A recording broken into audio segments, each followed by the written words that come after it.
Bonjour à tous, bienvenue dans cette vidéo spéciale Halloween, j'espère que vous allez bien. Aujourd'hui, on a décidé de faire un truc qu'on adore regarder à chaque Halloween ou à chaque période d'Halloween, c'est les histoires d'horreur. Donc un peu les gens qui racontent des histoires d'horreur et tout. On a galéré à trouver, mais on a trouvé des témoignages. Moi j'ai trouvé, toi aussi je crois, oui. sur la chaîne de Cam Makeup Pro, je crois que c'est ça, où des abonnés nous racontent des histoires et du coup on en a pris une chacune.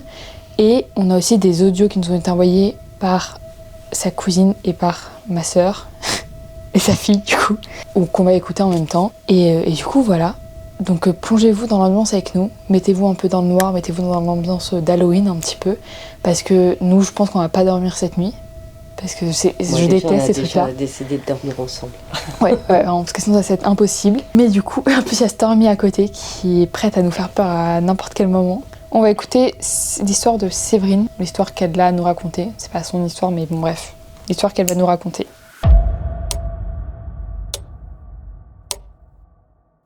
La nuit était pluvieuse et brumeuse. Denise luttait pour rester éveillée alors que la route était sombre, froide et détrempée. Le niveau d'essence de sa voiture devenait dangereusement bas et elle ignorait totalement où se trouvait la prochaine ville. Juste au moment où elle allait arrêter la voiture pour dormir sur le bord de la route, elle aperçut une petite station essence douteuse. Malgré tout, comme elle n'a pas le choix, elle s'y arrêta. L'employé s'approcha pour faire le plein, mais ce dernier semblait très distrait par l'arrière du véhicule. Il s'exécute enfin, mais lui demande d'ouvrir le capot parce qu'il flaire un problème. Alors qu'elle se retrouve seule dans une petite station-service délabrée, en plein milieu de nulle part, et que le pompiste a des comportements étranges, le cœur de Denise bat la chamade.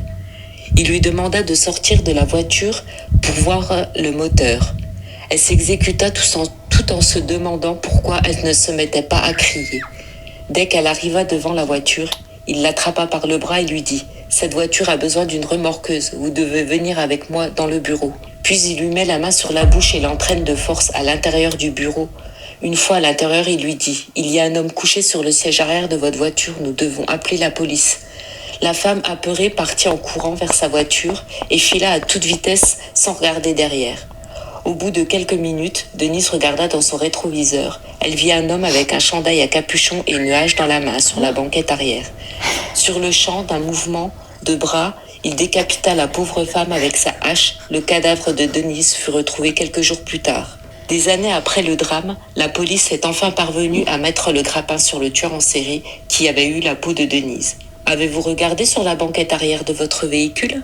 Je rigole pas pour l'histoire, mais il y a Stormy qui s'est mis genre sous la couette. Vraiment, elle joue au fantôme. J'ai juste recadré parce que elle a fait bouger la caméra, bien entendu. Non, par contre, l'histoire est horrible, mais surtout, je me demande, on te dit qu'il y a quelqu'un sur le mais elle a cru que c'était un psychopathe, comme il l'a entraîné. Je regardais partout, moi, je dis ça m'angoisse. Ah ouais, c'est ça. Ah, mais moi, je retourne, mais même si je me dis c'est un psychopathe, je cours, je sais pas, dans une autre direction, mais je retourne pas dans ma voiture. Je pense que j'aurais toujours une peur de... En plus, du coup, c'est une histoire vraie, je sais pas. Je vais paniquer avec chaque truc. Ok. L'angoisse. Horrible. Oui, vraiment, horrible. Je m'imagine même pas, genre tu regardes dans ton rétro et tu vois quelqu'un qui est pas censé être là. Non, je peux pas. Non, tu m'étonnes. Non, je sais pas, je pense que je pars en crise d'angoisse, mais je meurs. La voiture elle roule, j'ouvre la portière, je saute. Ouais, tu m'étonnes. Ok. Qui raconte l'histoire, toi ou moi? Comme tu veux. Bah vas-y, je t'en prie.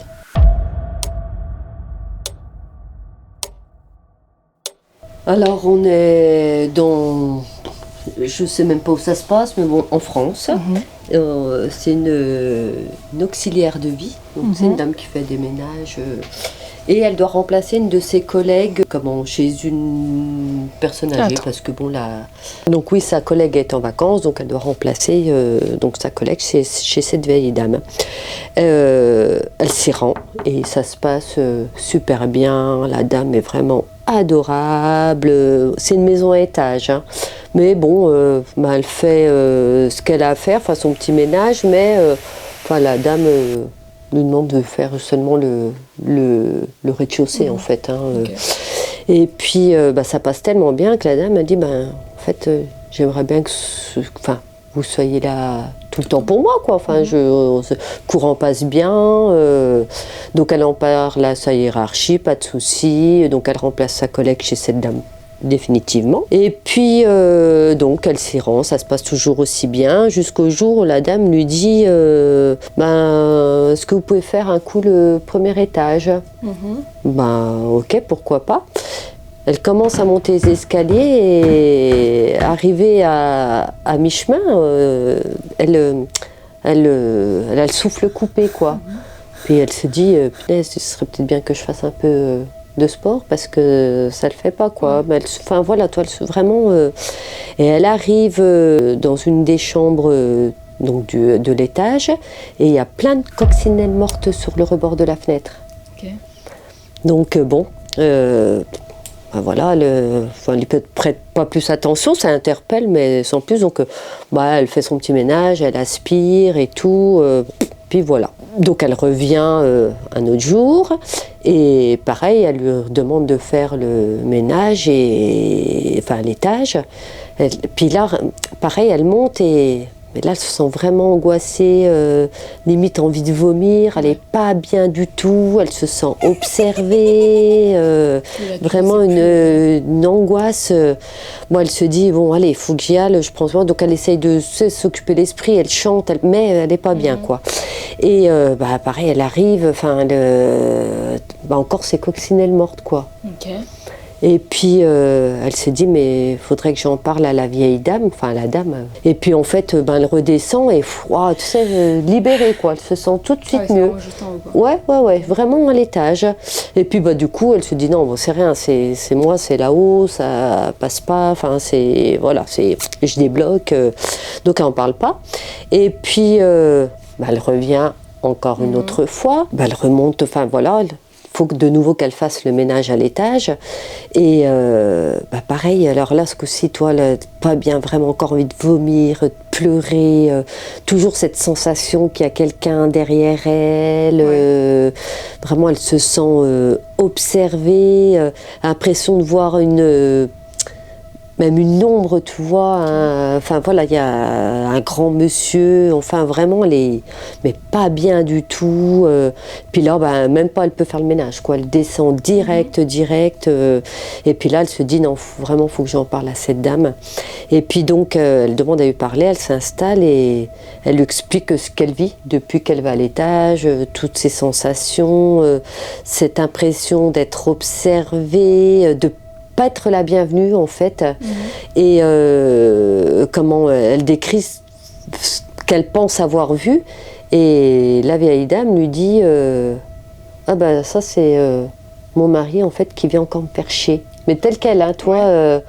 Puis elle dit oui, elle dit il est mort, mais quand il est mort on n'était pas du tout en bons termes, il a fait des choses que je ne tolérais pas. En fait, il faisait de la magie noire. Et donc elle s'est dit, pour elle, soit c'était donc vraiment son mari, ou alors une espèce d'entité qui se faisait passer pour lui, tu sais, comme on dit, des fois les démons, ils prennent l'apparence. Et puis, elle dit, cette magie noire, en fait, il la faisait dans le grenier. Et elle était hors de question qu'elle aille au grenier. Hein, et comme elle avait cette dame, qui faisait le ménage, là, avait une sœur qui n'était pas du tout réceptive à ça. Très cartésienne. Très cartésienne, lui a dit, lui demande de venir si elle se sent capable d'aller au grenier. Vas-y. Donc la frangine est montée au grenier et elle est revenue avec des photos. Et en fait, il y avait des pentagrammes partout. En fait, donc ce monsieur qui faisait de la magie noire a d'ouvrir un portail. Et en fait, apparemment, les coccinelles mortes, normalement, les coccinelles sont là, quand elles sont présentes, te protègent. Si elles sont mortes, c'est que tu n'as plus de protection, en fait. Donc, en fait, limite, je dirais que la dame était en danger, quoi. Ouais. Donc, en fait, c'est le monsieur qui a ouvert un portail. C'est vraiment, je vous assure que c'est Et c'est vrai que nous, on n'est pas du tout cartésienne pour le coup. Non. Ce genre d'histoire, et vraiment les trucs avec des esprits maléfiques, vraiment même le dire, ça m'angoisse. C'est vraiment les pires histoires pour moi. Genre, moi, je regarde jamais. Elle et ma soeur kiffent Ghost Adventures. Un peu moins parce que je trouve que c'est trop, mais par contre, j'adore les. Quoi. Ah oui, mais même si j'y crois. eux, leurs histoires, j'y crois plus forcément. Je trouve que c'est trop gros, quoi. Ouais. Mais toi, j'adore regarder Paranormal Area, tous ces trucs d'exploration paranormale dans des lieux. J'adore ça. Enfin, un peu comme Romane, quoi. Ouais, j'adore. Ouais, moi je déteste parce que c'est vraiment mes pires angoisses. Genre tout ce qui est mauvais et tout, vraiment je déteste. Et ça peut vraiment me faire mal dormir, genre. Surtout c'est horrible de vraiment tout ce qui est magie noire et tout. Je trouve ça horrible. Genre moi je ferais jamais un Ouija de ma vie. Mais quand je cherchais truc, il y a beaucoup de trucs de djinn et tout. Ouais, moi, on a vu beaucoup de ça. Mais je dis mais tout ce qu'il y a, mais c'est atroce. Enfin, tu te dis mais en fait les gens qui sont touchés par ça, mais ça c'est ma hantise, quoi. Ouais. Ah oui, moi aussi. Oh là Mais là. dites-nous si un jour vous voulez qu'on vous fasse une vidéo où on parle un peu de nous, des trucs qu'on a pu vivre un peu, genre des phénomènes un peu inexpliqués qu'on a pu vivre. Ouais. Étant donné que nous, c'est jamais des choses négatives qui se sont passées. Hein. Non, Mais, non, parce que c'était toujours, je suis persuadée des proches, donc je sais qu'on ne voulait pas de mal, mais il y a des choses quand même qui interpellent, quoi. Ouais. Enfin, donc, vraiment. Si ça vous intéresse qu'on vous fasse une vidéo où on en parle un peu.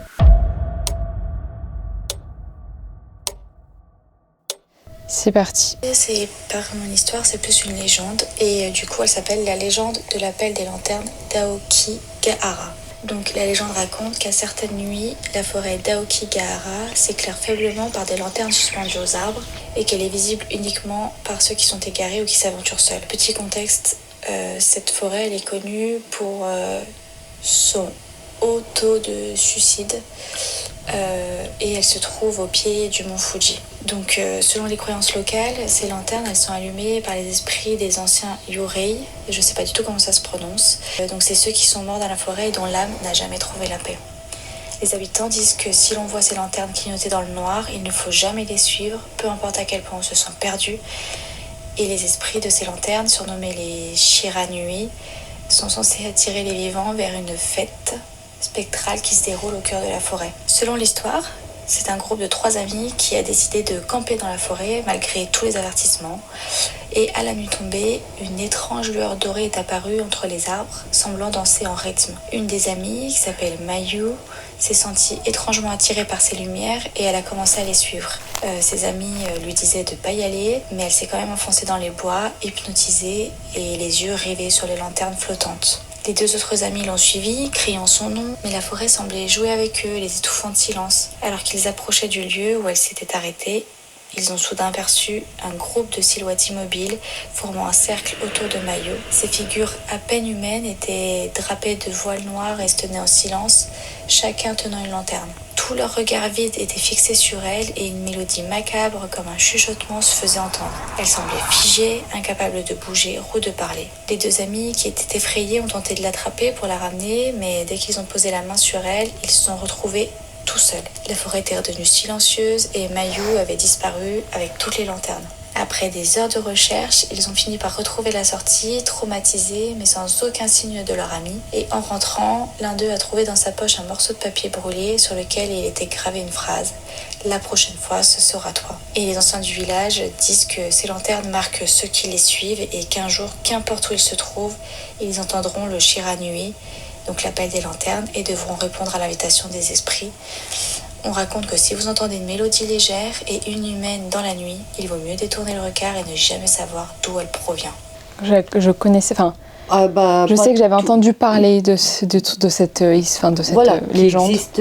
Cette forêt existe vraiment, il me semble. Hein, d'ailleurs, on l'appelle vraiment comme ça, mais je connaissais pas ce truc mais intéressant. Moi j'avais entendu brièvement, je pense. Mais pareil, les légendes, c'est vraiment un truc qui peut me faire bader. Quand j'étais petite, comme beaucoup, vraiment, la légende de la Dame Blanche a été ma pire angoisse. Bon, je m'imaginais qu'elle allait venir me chercher une nuit, genre. Et ça, toutes les nuits quand j'étais petite, quoi. Je vous le dis, si je regarde partout, ne vous étonnez pas, moi je vais être angoissée partout. Donc je vais regarder au cas où. Je vais raconter mon histoire, étant donné que je l'ai regardée qu'une fois, donc c'est rentré dans ma tête. Mais c'est possible que s'il y a des gens qui tombent dessus et qui ont entendu l'histoire sur la chaîne de Cam, c'est possible que je la raconte pas parfaitement puisque je l'ai regardée très brièvement.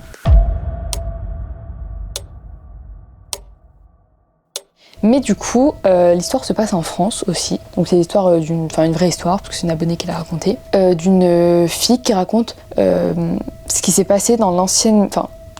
dans la maison où habitaient son oncle et sa tante, et des gens de sa famille, je crois, mais surtout son oncle et sa tante. Sa tante a eu un cancer et bref, ils habitaient dans cette maison et elle est devenue très vite très négative, beaucoup de pensées noires, elle allait très mal quoi. La tante ? Ouais, la tante. Okay. Elle était vraiment pas bien, elle est vraiment très mal, elle restait seule des heures et des heures dans sa chambre, elle avait vraiment des pensées très noires, très suicidaires, etc. Et son mari est allé la voir un moment et il lui a dit, il comprenait pas quoi, parce que c'est pas du tout elle est toujours hyper positive, hyper heureuse. Et même malgré elle m'a dit, tu vois, normalement c'est quelqu'un de très positif. Ouais, ouais. Donc il comprenait pas pourquoi elle était aussi mal. Et c'est vrai que son mari c'est quelqu'un de très cartésien. D'accord. Donc là pour l'instant il n'y a même pas de phénomène ou quoi, mais il croit pas du tout aux esprits, aux trucs. Il est très scientifique quoi. Et un jour, ils ont des amis, je crois, à la maison, de la famille, et ils jouent à un jeu où tu dois mimer ou ce genre de choses, ou dessiner, t'as des cartes que tu dois faire deviner. Et elle tombe que sur des cartes hyper sombres, genre la faucheuse, la mort, vraiment que des cartes négatives. Tout va mal, vraiment elle va pas bien quoi, et il décide d'appeler une médium, l'oncle, en sachant qu'il croit quand même pas du tout, mais c'est trop bizarre quoi, mais du coup il se dit je vais contacter une médium très connue, mais je vais rien lui dire sur ma vie, sur ma famille, rien. Genre elle ne saura rien quoi, elle peut pas, et elle habite pas du tout dans leur village, donc tu vois elle habite pas dans leur village, donc elle peut rien connaître, elle a même pas pu entendre des choses. Et c'est vrai aussi que dans cette maison, il y avait dehors un enclos pour des chiens, et les chiens sont tous morts très rapidement, dont un chien qui a tué une autre chienne. Genre vraiment sans raison, ils étaient vraiment hyper énervés quoi. Et bref, cette médium vient, déjà dès qu'elle rentre dans la maison, elle dit oula, c'est très négatif ici, c'est très sombre. Oula. Ça me donne des frissons, je déteste raconter des histoires. Elle visite et tout, elle va dans la salle de bain. Il lui dit toujours non, lui il croit toujours pas. Elle est là, mais elle est là quoi. Elle regarde les canalisations et tout. Et elle dit vous avez des problèmes de canalisation, non ? Et ça continuera parce que c'est ici qu'ils puisent leur énergie. Et là déjà il commence à se dire chaud parce que elle va savoir que tu as des problèmes de canalisation quoi. Bref, elle continue un peu la visite de la maison, elle parle à la tante, elle lui dit vous avez eu un cancer, je sais pas si elle l'avait encore à ce moment-là ou pas. Et sachez que ils profitent de votre faiblesse pour vous affaiblir encore plus, parce que c'est en vous qu'ils puisent leur énergie, et toutes les pensées sombres que vous avez, c'est eux qui vous le donnent pour puiser votre énergie quoi. Oh, punaise. Et du coup, horrible pour lui, parce que pareil, elle ne pouvait pas savoir que la femme avait eu un cancer. Bref, elle continue la visite, elle sort. Encore une fois, c'est possible que j'oublie que j'omette des détails, puisque voilà. Ils sortent de la maison, elle voit l'enclos. Elle dit il y a eu des chiens ici. Et il dit oui, mais ils sont tous morts très rapidement. Elle dit oui, c'est normal, ils vont tous, peu importe, dès qu'il y aura un chien dans cet enclos, il mourra quoi. Il mourra. Il mourra. Et du coup, voilà, bref, ils rentrent dans la maison et elle dit, en fait, les personnes qui sont ici, c'est en gros une grand-mère qui est dans la maison, en partie, et elle ne vous veut pas ici. Elle veut que vous partiez, quoi, elle veut pas de vous. Et c'est pour ça qu'elle puisera dans l'énergie de votre femme jusqu'au bout, jusqu'à ce qu'elle se tue, quoi. Ils feront en sorte de rentrer en elle plein de pensées sombres pour qu'elle déteste, pour l'anéantir, pour qu'ils aient eux toute l'énergie possible et inimaginable. Donc lui, tu vois, il vient pleurer tellement c'est horrible. Et là, tu peux pas ne pas y croire puisque elle sait trop de trucs. Oui, voilà. Et avant de partir, elle leur dit, en tout cas, évitez de rester ici ce soir parce qu'ils vont détester le fait que je sois venue. Et du coup, ça va empirer sur vous. Du coup, ils préparent leur sac, ils s'en vont de la maison, ils éteignent tout, ils sortent de la maison. Une fois arrivés au portail, la lumière du salon s'allume. Là, elle se dit, bon, là c'est chaud. Ouais. Et même quand tu crois pas ça, t'as jamais vu ça de ta vie, tu vois. Il prend son courage à deux mains, il rentre quand même dans cette maison, il rééteint la lumière, il éteint le compteur, il sort, il referme la clé, ils arrivent au portail, la lumière se rallume. Ils sont partis, ils sont plus jamais revenus dans cette maison, ils sont restés à l'hôtel, ils n'ont plus jamais voulu remettre un pied dans cette maison. La maison a été revendue très vite. Et ils ont appris plus tard que cette maison avait été construite sur le chemin de Saint-Jacques-de-Compostelle. Ah. Donc il y a eu plein de passages plein de gens qui se sont arrêtés là pendant le chemin et qui sont décédés à la place de cette maison, quoi. Oh la vache. Et du coup, voilà, et j'ai des frissons, c'est horrible. Alors que tout à l'heure, j'ai pas de frissons en l'entendant, mais en la racontant, c'est horrible parce que c'est horrible. Tu vis le truc, quoi. C'est ça, et je me dis vraiment l'angoisse de... Il y a trop de trucs déjà. Même si tu y crois pas, le fait que médium vienne et te dise autant de choses qu'elle peut pas savoir, c'est horrible. C'est horrible et le truc des lumières qui s'allument, ma pire angoisse. Parce que déjà, même quand tu sais que c'est pas un être négatif, c'est un peu angoissant d'avoir des signes et tout. Des fois, c'est un peu en mode... Mais alors, si en plus c'est que c'est des gens qui te veulent pas de bien, je pense que je ferais une crise cardiaque. Ah ouais, carrément. Vraiment, je ne le supporterais pas. Donc voilà pour cette histoire qui est terrible. Et je me demande, après, même si tu déménages, mais je pense que j'aurais toujours ça en tête, quoi. J'aurais trop peur que ça me suive ou que ça... Ah ouais, moi aussi. C'est vraiment le pire truc. Et c'est ma pire phobie, tu sais, quand t'achètes une maison, il y a tellement d'histoires derrière les maisons que j'aurais trop peur qu'il se soit passé des choses sombres. Moi, quand on a acheté la maison, qu'on a su que les personnes qui étaient là étaient décédées, j'ai voulu savoir s'ils étaient décédés dans la maison. Mais non. Ouais. Ça m'a... Voilà. Mais après, voilà, parce que oui, je pense que quand les gens décèdent dans la maison, il y a toujours une partie d'eux on veut pas qu'on reprenne notre maison. Mais après, je pense que, tu vois, dans toutes les maisons, t'as toujours des êtres qui ont habité, tu vois, mais qui veulent pas du mal. Mais ouais, non, je me dis, ça va être horrible. Surtout, c'est des morts atroces, toi, des suicides et tout. Ouais, non. Vraiment, ça va être horrible. Donc voilà pour mon histoire. Voilà, on a fini. J'espère que ça vous a plu. Comme je vous ai dit, n'hésitez pas à nous raconter des histoires en commentaire ou en DM Insta qu'on pourra ensuite raconter sur YouTube. C'était très dur de trouver des histoires. C'est hyper dur. La prochaine fois, on fera appel à vous. Ouais, vraiment. Je pense que la prochaine fois, je demanderai des histoires qui vous sont arrivées. Mais voilà, je vais essayer de faire ça à chaque Halloween, genre des vidéos vraiment, genre tout le mois d'octobre. Je pense qu'il faudrait que je fasse ça, genre des vidéos très basées sur Halloween. Pas forcément que flippantes, mais que des trucs par rapport à Halloween. Voilà, moi j'ai kiffé faire cette vidéo. J'espère que ça vous a plu. On se retrouve très bientôt pour une prochaine vidéo. Je vous fais des bisous. Et n'hésitez pas à vous abonner à cette chaîne YouTube et à me suivre sur tous les autres réseaux. Et dormez bien sur vos deux oreilles. Ouais, dormez très bien. Bisous. Salut. Sex, money, feelings,